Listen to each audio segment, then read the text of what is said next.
Clean sweep చేసే అవకాశం వైసీపీకి ఉంటుందా? ప్రాక్టికల్గా క్రిందటిసారి వైఎస్ఆర్ కాంగ్రెస్ పార్టీ ఇతను 7 నియోజకవర్గాల్లో 6 కొట్టేశారు కదా.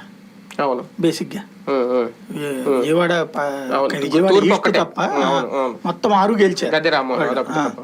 కాబట్టి కేసినేని నాని రాకపోతే గెలవదు అనేది ఏం లేదు.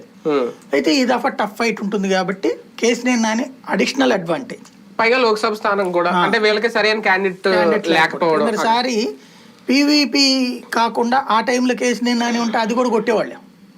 విజయవాడ ఈస్ట్ కూడా దేవినేని అవినాష్ అయ్యుండి అక్కడ ఇది అయ్యి ఉంటే అది కూడా కొట్టేసేవాళ్ళ ఊపులో. 7 స్వీప్ అయ్యి ఉండే. ఈ దఫా ఇతను రావడం వల్ల నానికి ఫెచ్చింగ్ ఒక ఆస్పెక్ట్, వైసీపీకి సంబంధించి ఎస్సీ ఎస్టీ మైనారిటీ ఓట్లు ఇదంతా, ప్లస్ తనకి సొంతగా ఇమేజ్ ఒకటి ఏర్పాటు.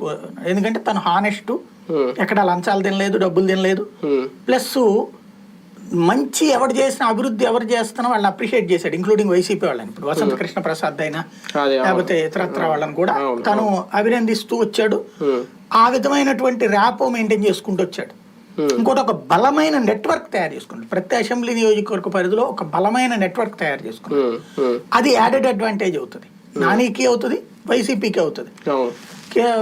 వైసీపీకి ఉన్న అతిపెద్ద లోటుకి నాని మందు పూస్తాడా లేదా అన్నదే